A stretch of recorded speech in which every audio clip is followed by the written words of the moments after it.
Thanks for tuning into BQ Conversations. We are going to be in conversation with Nitish Mittersain of Nazara. There are a bunch of things that have happened. A few days back, they made an acquisition. Then they released their annual report, in which there's a lot of information about what they plan to do over the course of the next few quarters, arguably years maybe. And then last week, end of last week, or somewhere around the latter half of last week, the news came in that Google Play is going to run a year-long pilot program of real money fantasy sports and Rummy in India. Now, is this a game changer for real money gaming? And how does, if it does, impact Nazara or companies in this ecosystem? Let's get Nitish on that conversation. Nitish, thanks so much for joining in. I'll start off with that piece and then move on to the other things. How big a development or how material is this development from Google Play? See, the skill-based real money gaming business in India has grown quite a bit in the last few years, but has largely operated in an unregulated, unclear environment. What that does is, players like ourselves have found it very difficult to make large investments into this business without having clarity on what the regulation is, without having clarity on how the taxation is. And therefore, we have been asking for a long time that, regulatory clarity should come in so that we can really double down on this opportunity, which is very large. We are hopeful that if Google, after many years of not allowing skill-based RMG games on their platform, has taken a step to now allow it, we are hopeful that they have got also more comfort and more clarity as a global, giant, that the landscape in India is becoming more clearer. And we are also very hopeful that in the next few months, more clarity will emerge. So to that extent, I would say it is a positive step. From a business perspective, I think making these apps available on Google Play have two benefits. Our cost of acquisition comes down significantly because of lower friction on the Google Play for people to download the app. And the second is, organic discovery, because people go to Google Play. A lot of people, millions of people go to Google Play, and they would see the app there and automatically download it. So this is like free customer acquisition. So both the things will definitely boost the business. But I think the important thing in India is getting regulatory clarity of what is allowed, what is kosher, what is not allowed. Also, what happens, a lot of global players and global companies are taking advantage of the current environment because they are not impacted by local regulation and they are able to scale up their business. Whereas reliable, established players like us in India are kind of losing out. I think the government is taking a lot of steps to bring in this clarity. The Ministry of Technology has been very active. The GST Council has been very active.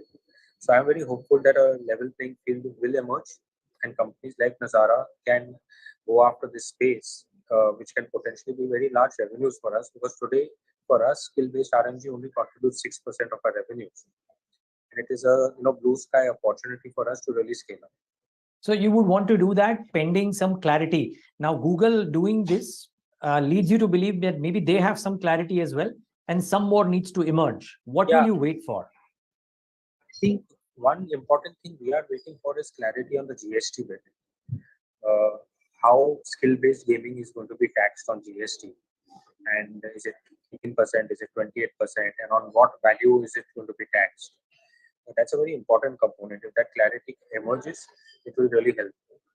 Okay, if it's on the higher side, does it dampen the prospects even if Google Play has done this? Is my question. Let's assume the worst case scenario on the taxation side, and then think of what Google Play has done. Does it still become an opportunity? Is the question. Look, in the spectrum of taxation, right? If it's a worst case scenario, then it would kill the business. If it's an unreasonable tax, then obviously it would kill the business. If it's a well-balanced tax, I think all businesses can cope with it and grow. Okay. So Nitish, therefore the question would arise that would you think of taking some preemptive steps in order to build something of a Nazara ecosystem around this and then wait for clarity because Google has taken this step? What would you do? No, we have already done so. So last year we acquired OpenPlay, which run a popular app called Classic Rummy. We already have Thala Play in our fantasy sports space. It's not that we are completely out of it. We have kind of put a foot in the door. We do have 6% of our revenues as of Q1 of FY23 coming from the skill-based RMG space. It's just that we have not yet scaled up our focus over there because we don't want to overextend ourselves into turbulence. One important thing in Nazara is we like to run a very stable ship. the way our business is structured is to run a very conservative, stable ship, right? It doesn't get easily disrupted. And therefore, our idea has been, let's wait and watch. Let's take baby steps. We have baby steps. Like I said, we have lost out also because other companies have grown and scaled up a lot more. But we will catch up. We are not worried about that. Okay. Last, just a couple of questions more. One is the other things that you've done. I think you guys released your annual report, if I'm not wrong, in the last 15 days. Yes. What's been the standout feature in that annual report? If you can tell us, Nitish, what stood out for you when you looked at the whole thing? I think the most important thing that stood out for me was that this was our 23rd annual report. Okay. And I think for a company who started in gaming so early on when it didn't exist and has sustained over 23 long years to come to a point of listing, going public, and now looking into the future when gaming is actually starting to take off, gives me a lot of pride also and a lot of confidence that Nazara has the ability to sustain, persevere, and take advantage of the gaming opportunity as it scales in our country. Okay, let me rephrase. I'm sure you get asked a lot of intelligent questions by my fellow peers in business and the analyst community. But I'm sure there is something that you've not been asked, which you would have put in the annual report as some things that you would do going ahead in the business. Can you tell us about that? I think from a business perspective, what we have put, which is interesting in the annual report, is how do we look into the future technologies and the future landscape on gaming, and where do we see the bright spots. I think Web3 is something we are looking at very actively. We do see certain components of that really helping our existing community. So I think a Web 2.5, moving from Web 2 to Web 3, finding a common place at Web 2.5 is going to be a focus area for us in the years to come. The second thing is virtual reality. I think VR is really reaching an inflection point. It's been around for many, many years, but really hasn't got mass adoption. I think in the next 2-3 years, you will see VR really take off. And gaming in VR can be a very different experience because you go from playing a game to being in a game, right? Being a character in the game completely changes the experience. And we want to see how we can take some aggressive moves in that space, including acquiring some specialized VR studios. So I think these are some interesting areas that we are focusing on, which we've also spoken about in our annual report. Okay, I have a final question, Nitish, and I'm not much into gaming, so excuse my ignorance. But I remember that you guys were amongst the pioneers in doing an annual tournament of gaming, right? A competitive gaming wherein people come in, see people game, and it's a ticketed event, etc.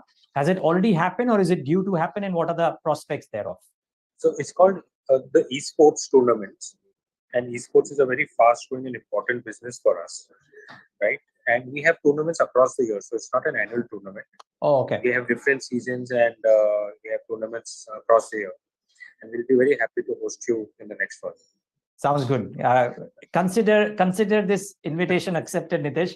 But yeah, all the best for clarity on the taxation front, and you making some rapid moves in that space, in the RMG space as well. Thank you so much for speaking to us today. Always a pleasure. Thank you. Thank you. And viewers, thanks for tuning in.